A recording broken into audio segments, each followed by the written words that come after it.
Good morning. Happy New Year. Gott nytt år. So I found an old sermon. I hope you don't mind to repeat. It's good to repeat. You learn through repetition. But I'd like to say something else. Is that Ava and I, from time to time, we contact Claire Doherty in America, who's a medium, and we ask about Joseph, our son, who is in the spirit world. And something very interesting is that he was in this situation where he was being taught something with all these diagrams. And it was about the quantum field. So I said to Claire a week ago, well, actually, that's what I'm going to talk about next week. But in this message, he wasn't ready to explain all these diagrams. And actually, I feel the same. I'm not ready. I've also heard that his spirit guides are also my spirit guides, or at least some of them are guiding me and guiding him. And something else is that when it was Ava's birthday, where is she? There we are, yes. In September, our coffee machine wasn't working so well. Terrible yesterday. But on that day, our family were there, and Phil, Lisa's husband, Phil, when he thought it was broken, and immediately he said, "I'll buy one for you." And I thought, that's out of the blue, and immediately I thought, is that Joseph? Is that Joseph giving a gift? And then the next day I was cycling, and then suddenly the thought came again, was that Joseph? And then in my mind I saw this image of, yes! So I wanted to confirm with Claire, was this a gift from him? And he smiled and said yes. So he's very much in contact with us. And actually, the other day, Ava's mother, she had to celebrate Christmas by herself on the day. I don't know which day it was, but she had a dream of Joseph. And in the dream, he came with some flowers. So, the two worlds, the quantum world, you could say, is the spiritual world. And so we still have contact. And Joseph is doing well. But of course we want to meet him. And we all will meet him one day. So let's get back to this topic of joy. Joy. But joy through life's challenges. Can we create joy within ourselves when there are problems? We can think about our true mother is in prison. They say a detention center, but it's a prison. She's been there for over 100 days. Can she find joy in that situation? Would you find joy if you were in prison? Well, if you feel God's presence, so you can talk to God and you feel God's love, actually, even if the circumstances around you are terrible, you can still find joy. Okay, what does the divine principle teach? Joy arises when we have an object partner in which our internal nature and external form are reflected and developed. That's quite a mouthful. But let me read on. God wanted his creations to be object partners embodying goodness that he might take delight in them. When we fulfill the three blessings, we become God's object partners of love and return perfect joy to him. So when we see our own internal nature in something or someone else, and our external form, we can see another person, we feel this connection. We feel joy from relationships. That's why God created relationships. Joy comes from relating and finding in that other person yourself. Resonate with yourself. And the three blessings, of course, this is like a diagram. The first blessing, that our mind and body unite, centered upon God's love and truth. Actually, the mind needs to unite with God. And the body needs to unite with the mind. So to become a mature person, an ideal person is there's no conflict between our mind and body. And our true nature is expressed. And of course, the second blessing is we develop that because a mature man and woman who are mature, we say ideal, but fulfill their potential, should create an ideal family, And finally, an ideal world from mature people taking care of creation and using creativity. So this brings joy. This brings joy to God, brings joy to us. But if we look at this, the first blessing, both the mind and God rejoice as they experience their internal nature and external form through the stimulation which their object partners give them. So there's this lady having a walk. You could say the nature around her is an object partner. Her body is her object partner. It's giving her joy. And of course this little girl, she's getting a lot of joy from cleaning and being together with people. And of course, this is the second blessing. The individual feels joy, and likewise God feels joy when each perceives in this family or community the manifestation of its own internal nature and external form. So this is my community. So I can see myself in you. Yeah, I can see my internal nature, external form. And these two pictures, actually, the first picture of the baby is Lisa when she was a baby. She's now 5 years of age. And the other picture, that's my brother in the middle. And Trevor Brown, he's a member who lives in Newcastle. And a few years ago, we met for a brief time and we having a very enjoyable chat. And then, of course, the third blessing, ideal human beings receive stimulation from the world of nature, sensing their own internal nature and external form displayed throughout the creation. They feel immense joy. What a beautiful picture of that bird. Beautiful. Of course, that's a still. In real life, their wings are flapping so fast you can hardly see them. And of course, we see the humour of animals.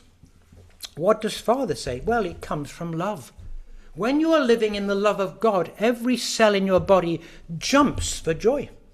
This is how God means us to live, intoxicated in love and joy. So I asked Michael this morning, are you as cheerful today as you were the last time I saw you? And he said, yes. So actually, joy comes from love. Can we generate it within ourselves? Well, if we look at a person and I say, you are God's child, God is dwelling in you, then I see you differently because I have this awareness of your divinity and how special and unique you are. So we can generate love, actually, within ourselves. We can generate joy. We don't need to wait for something great to happen. Of course, we want things to happen, good things, but God gave us the ability to create joy within ourselves, as long as our minds and our emotions and our actions are centered upon God. And here's a quote. Find joy in everything you choose to do. Every job, relationship, home. It's your responsibility to love it or change it. I'm going to use some words you wouldn't normally hear from me, but Louise Hay, you know Louise Hay?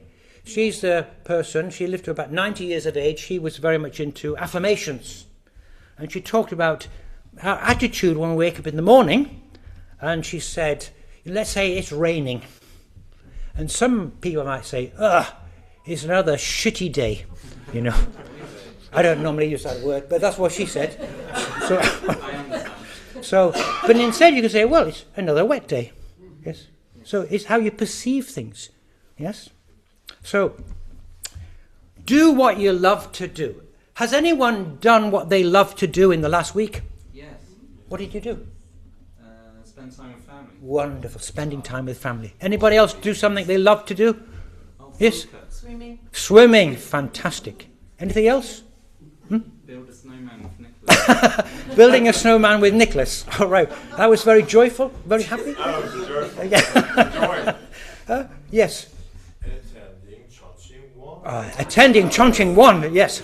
Yes, hey, yes. Wonderful. And actually, Christmas is a joyful time, and to be together with family, and eat really good food. Who ate some really good food this Christmas? Yeah. Good. Only a few hands went up. More hands. Yes. I like actually Swedish Christmas food. Yes, I do. I've adapted. I've adjusted. So in this picture, these children are running. They're playing sport. Who loves sport? Oh, yes, I know. Joe, is a basketball freak. No, a basketball Legend. legend. Sorry, wrong word. Who likes football here? Loves football? Me. Who loves badminton? Oh, okay, good. Right, table tennis. Golf. No. Tennis. Yeah, it's No. best. Ice skating. Skiing. Yeah, wonderful. See, you're all smiling because you're so joyful. Who, see, this cycling, I cycle almost every day. Today I didn't. Terrible, I know. But I came with my wife, she always drives, so, I couldn't avoid it. Who loves cycling? Only one. Oh, quite a few hands. Good. I feel so free when I'm cycling. Yeah. It's like flying through the air. Okay, here are two situations of helping others. Who loves to help others? Well, all our hands should be up. Who doesn't like helping others? Hey, Joe, put your hand down. And so children here, again, they're cleaning up, and then these beautiful little girls are pushing this man in a wheelchair. Makes your heart, touches your heart, isn't it?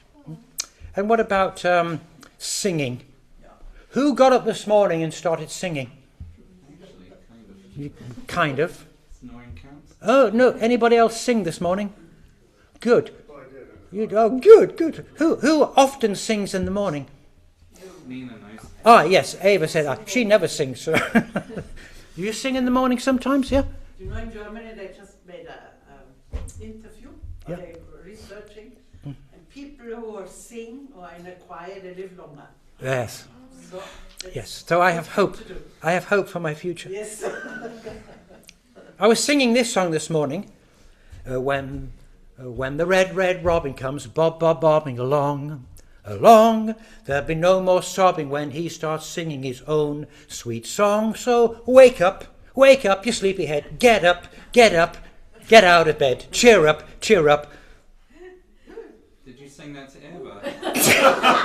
I was singing it this morning. Live, love, laugh and be happy. Ha ha ha ha ha. He. Ho ho ho ho ho ho. Yes.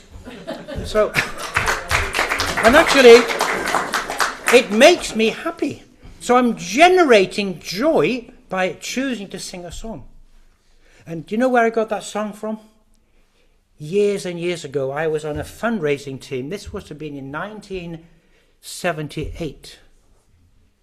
And there's this sister who's a team leader called lost her name now. I'll get it later. And when we arrived home at the end of the day, when it was dark, we were all a bit sleepy, and she woke us up by singing this song. Warner, not Sarah Warner. Susan Warner. Susan Warner, yeah, got it, yes, Susan Warner. Such a cheerful person. So I remember that, even that's all those years ago, that song stays with me. And of course, we used to sing many songs as we were travelling. Creates joy. Who loves cooking? Great. Who made some made some really good food this Christmas that everybody was happy with? Did you make some good food? No, you didn't make good food, Joe? Oh, you're alone. Oh, God, dear me. What did you eat? Anyway, but, not everybody likes cooking, but who likes baking? Yes. See? Yes, baking. I like baking. Actually, I made some bread this morning because I have some issues with my digestion, so I brought you today bread. I can't eat gluten. Yes, so, I enjoyed it. Joyful. Okay, painting. Who likes painting? Painting. Oh, yes, artistic people. How many of you consider yourselves artistic? A few hands. Oh, yes. Kim is a singer, of course. Yes. And, I'm not good at painting, but Ava is very good. And she loves actually sewing. So you created something. This Christmas, she made lots of things out, little things you can hang on a Christmas tree made out of, is it felt and like a bell shape or a stocking shape or a heart shape, and she gave to each one of us. So that gave us joy, and it gave her joy. But of course, acting, that's the one that has given me much joy throughout my life. Who here loves acting? All right, I'm looking forward to a performance. Yes. Acting. So that's one of my joys. But how about this? Dancing. Oh, God, no. Who likes dancing? Well, the thing is, dancing, God gave us this body to move. And I think children are always moving and dancing. And I like dancing. I don't like dancing in public. But it's like joy is welling up. God gave us this physical body and we can express joy through it. Okay, so they're all the things we love to do, but actually can we find joy through life's challenges? So I'd like to look at these two people because the Dalai Lama and Desmond Tutu, they were interviewed, must be 10 years ago now, by a man called Douglas Abrams. It was the Dalai Lama's 80th birthday. He's now 90. And he asked them questions about how do you experience joy in life. So this is called the Book of Joy. Has anybody got this book? No, you should buy it. It's very good. Very good. So Desmond Tutu, he actually died in 2021. He was the Archbishop Emeritus of South Africa. He became a prominent leader in the crusade for justice and racial reconciliation in South Africa. And the Dalai Lama, who was born, as I can pronounce this correctly, Tenzin Gyatso, he was born in 1935, which means he's now 90 years of age. He's the 14th Dalai Lama and the spiritual leader of the Tibetan people and of Tibetan Buddhism. He received the Nobel Peace Prize in 1989. He lives in exile in Dharamsala, India. So this was when he was just a little child. At age 2, he left his rural home in Tibet to a 1,000-room palace in the capital, Lhasa. I don't know that I would want that when I was a little boy, but if you're the chosen one in Tibetan Buddhism, then you deserve this. He was raised as a future spiritual and political leader of Tibet and as a godlike incarnation of the Bodhisattva of compassion. But China invaded Tibet in 1950, and aged 15 he was the ruler of 6 million people and facing a desperately unequal war. And in 1959, during an uprising that risked resulting in a massacre, the Dalai Lama decided to go into exile.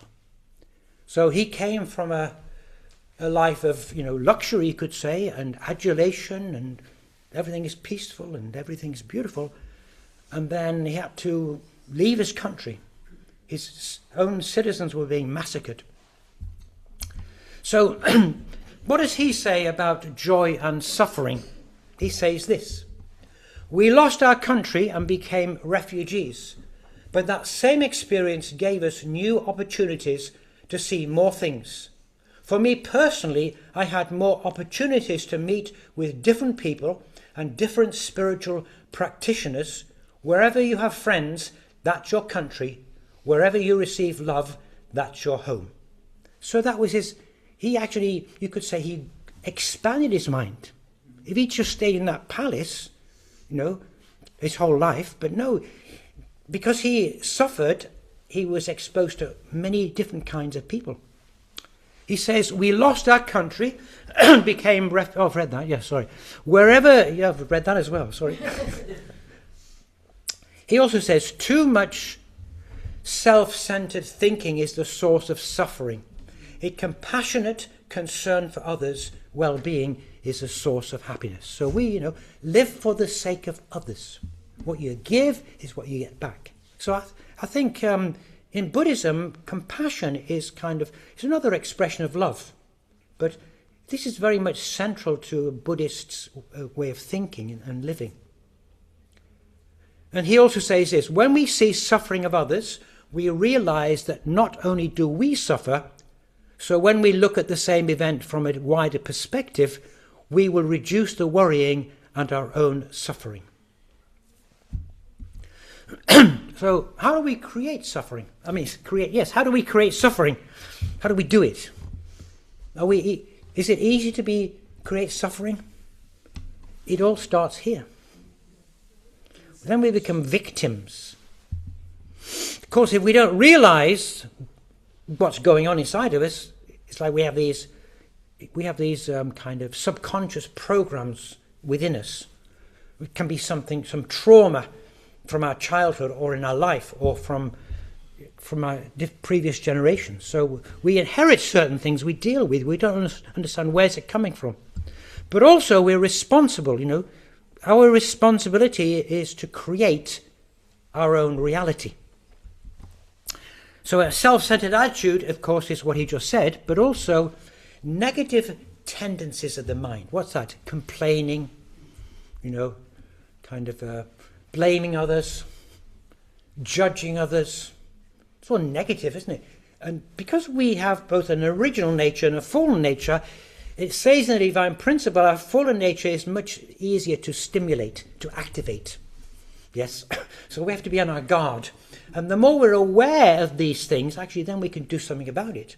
So if we meditate about it or pray about it, or we notice it, if we can recognize our kind of negative patterns, or if the people we live with or work with can see this, and sometimes they tell us, I didn't realize it was like that, I have to stop doing this.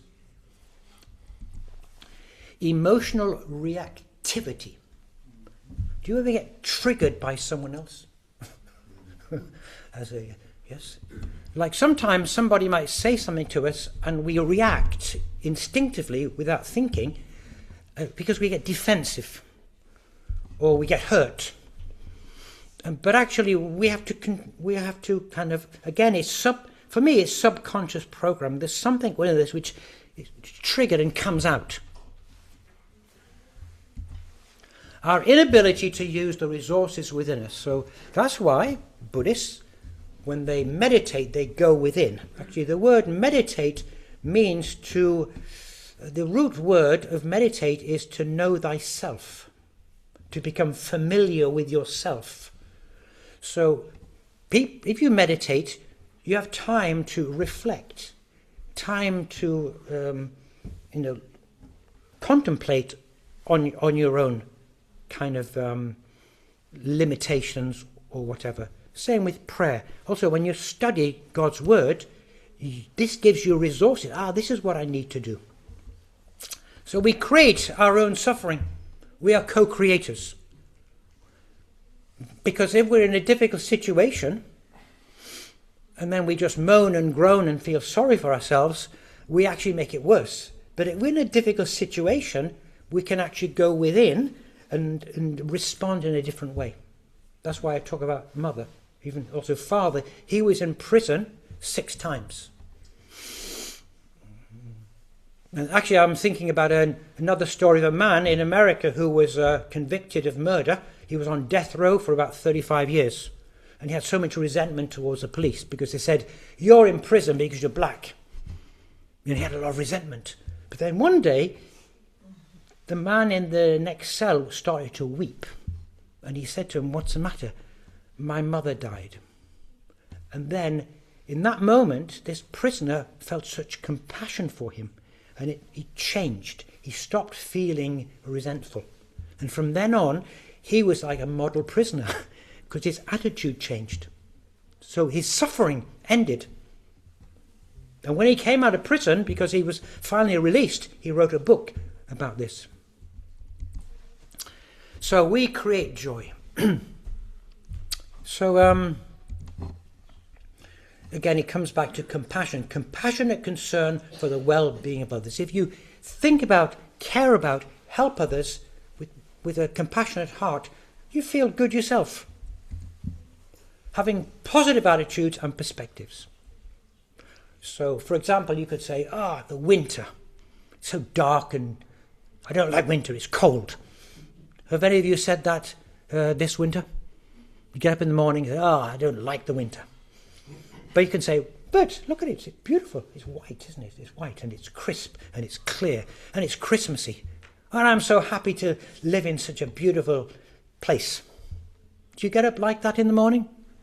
Do you ever? No? Don't you look out the window and say, wow, I feel joyful. It's another snowy day. It's our perspective. How do we look at life? And controlling our emotional reactions, which I said, rather than getting triggered, learning to step back and say, oh, I'm doing it again. All right, I'll not keep doing it. And thank you for reminding me. If someone reminds you, you're doing it again. Okay, thank you. And of course, through daily spiritual practices. What the Dalai Lama says, he says, morning meditation focusing on compassion. That's what he does. Focus on compassion, kindness to others. And he says this will affect your whole day and maintain a calm, joyous mind. So in any religion, in any spiritual community, you need daily practice to center yourself, to go within, to read inspiring words, to reflect, to pray for others' well-being, so that you start the day with a kind of connecting to God within yourself. So here they are together. It was 10 years ago, and kind of showing a bit like brothers, aren't they? Kind of having a bit of fun together. And here's another picture where they're like little children. And actually, what did Jesus say? Unless you become like a child, you cannot enter the kingdom of heaven. So we need to keep this childlike heart. It doesn't matter what age we are, we're still children inside because we are God's children. Do you feel you are God's child? If you are God's child, then you are the most beautiful creation ever made. Do you realize that? You are a beautiful creation of God, and so am I. So when you look in the mirror in the morning, you're seeing your beauty and your goodness, because God made you, and that's what God wants to see. So we create our own joy. We're not victims. It comes from within us. So joy, happiness, the word happiness, the root of that word is what happens to you. So something external happens to you that makes you happy. But actually, joy is something you find within. And of course, things that are around you can affect you, but it's actually joy comes from within. And with that, I'd like to say thank you for listening.